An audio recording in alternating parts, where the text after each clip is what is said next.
Team India మాజీ opener Gautam Gambhir త్వరలోనే కొత్త పాత్రలో కనిపించనున్నాడు. భారత మెన్స్ క్రికెట్ జట్టు ప్రధాన కోచ్గా అతని ఎంపిక ఖాయమైపోయిందని తెలిసింది.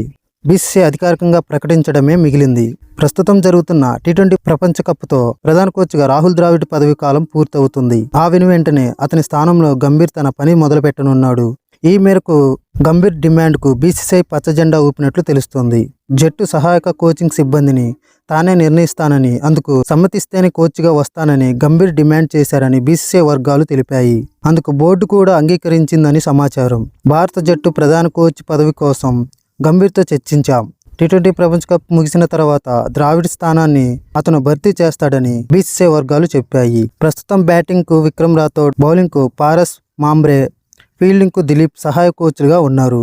వీళ్ళ స్థానంలో కొత్త వాళ్ళను గంభీర్ తీసుకునే అవకాశం ఉంది. భారత జట్టు కోచ్గా గంభీర్ను ఎంపిక చేశారని కొంతకాలంగా ఊహాగానాలు సాగుతున్న సంగతి తెలిసిందే. ఈ ఏడాది ఐపీఎల్లో మెంటర్గా కోల్కతా నైట్ రైడర్స్ టైటిల్ గెలవడంలో కీలక పాత్ర పోషించిన 42 ఏళ్ల గంభీర్ కూడా టీమిండియా కోచ్ పదవిపై ఆసక్తి కనబరిచాడు. జాతీయ జట్టుకు కోచ్గా పనిచేయడం కంటే పెద్ద గౌరవం ఇంకేముందని ఇటీవల పేర్కొన్నాడు. 2007 టీ20 వరల్డ్ కప్, 2011 వన్డే వరల్డ్ కప్ను టీమిండియా సొంతం చేసుకోవడంలో గంభీర్ కీలక పాత్ర పోషించిన సంగతి తెలిసిందే.